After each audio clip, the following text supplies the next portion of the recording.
Good day to everyone. In this video, we'll see where we actually write the test plan and we'll see an example of how we write the test plan. Most of the companies, they will be having a standard template for writing the test plans. The test plan, it is usually written using a word processors like Microsoft Word or in the Google Documents or in any other documentation tool which is preferred by the company. The template of the test plan, it will typically include sections for each components of the test plan, as we had discussed in our earlier video also. Those sections it will be included in the test plan. Now let us see an example of how we write the test plan. Here we are writing the test plan for testing the login functionality of an e-commerce website, that is for shopeasy.com. First section here we have is the introduction. In this introduction part, we will be having the subsections called purpose, the objectives, and the references. In this purpose, we will be writing for which purpose we are writing this test plan. In the next section, that is in the objective, we will be writing the aim of testing the application or the functionality.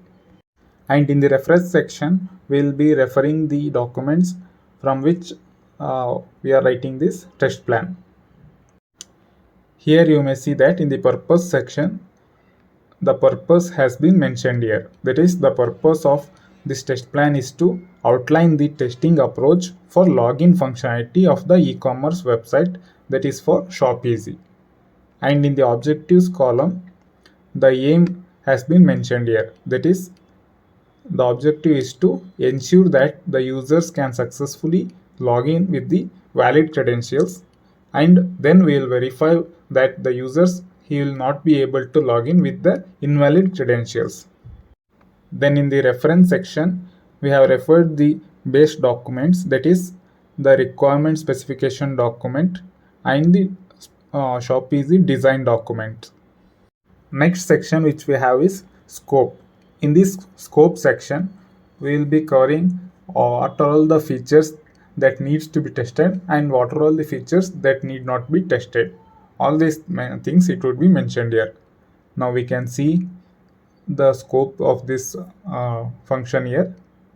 Here we have mentioned the test plan covers the testing of user authentication and authorization process, that is for login functionality, and the features that need to be tested are verify the user login with valid credentials, verify the login with the invalid credentials.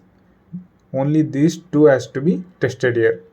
And the features that need not be tested are remember me functionality and the forgot password functionality.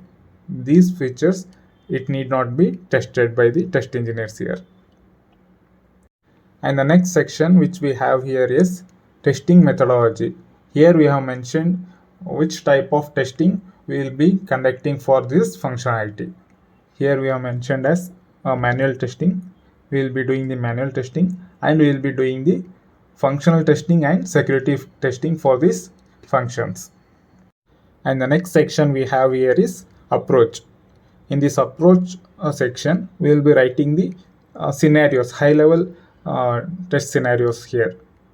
That is, we have written verify field validation, verify error messages. The next section which we have here is risks. We have mentioned the risks available in this while testing these functionalities, that is inadequate test coverage and delay in delivery of test environment. And we will also mention the mitigation, how to mitigate this risk. That section which we have in the next is mitigation.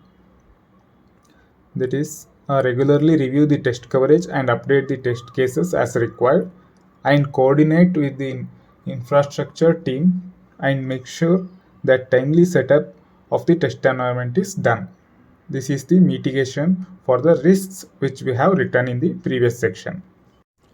Next we have the section of roles and responsibilities.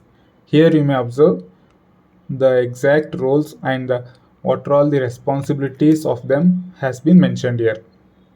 The test manager, his name, what is he responsible for, all these things it has been mentioned here. Next section which we have here is schedule.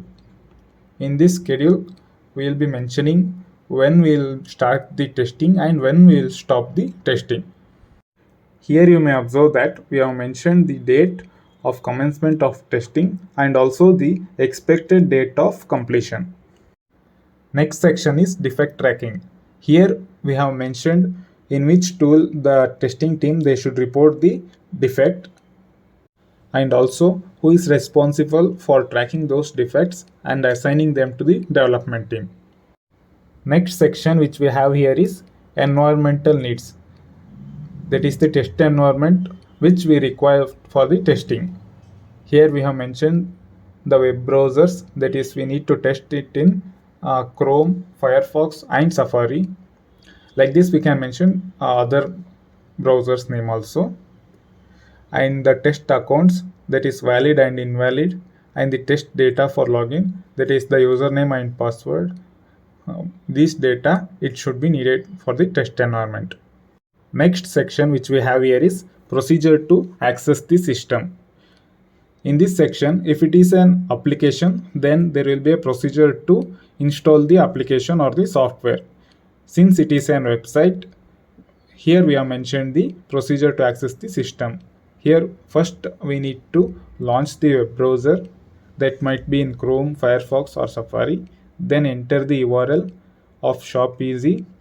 Then use the provided test accounts to log in for the testing purpose. That is the whichever the data which they have given, the username, password of the valid and invalid credentials. Next section which we have here is entry and exit criteria. In this section, we'll mention when we'll start the testing activities and when we'll stop the testing activities. That is when we'll deliver the application or the website to the customer. Here we have mentioned the entry criteria as completion of the development of the login module. That is once the login module it has been developed by the development team. After that we'll start testing.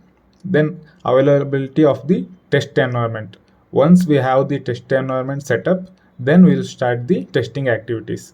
These are the entry criteria which we have mentioned here. Next we'll see the exit criteria.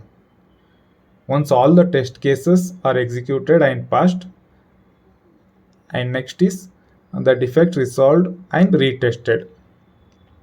Once all the test cases are executed and passed, and once all the defects that has been found and it has been resolved and it has been retested again, only after that we will be giving it to the customer. These are the exit criteria which we have mentioned here. Next section which we have here is test deliverables. This section it will contain the documents which we will be giving to the customer along with the product or the website.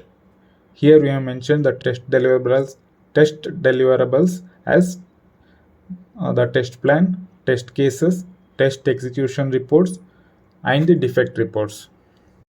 The test execution report it will contain the metrics and graphs. Hence we have not mentioned or we have not included the another section of metrics and graphs here. Next section which we have here is approvals. Once the test plan it has been written, it should be approved by someone. Usually the test plan it is approved by the test manager or the project manager and the customer. Thank you for watching our video. Please do not forget to subscribe to our channel so that you do not miss any of our video or updates. Thank you.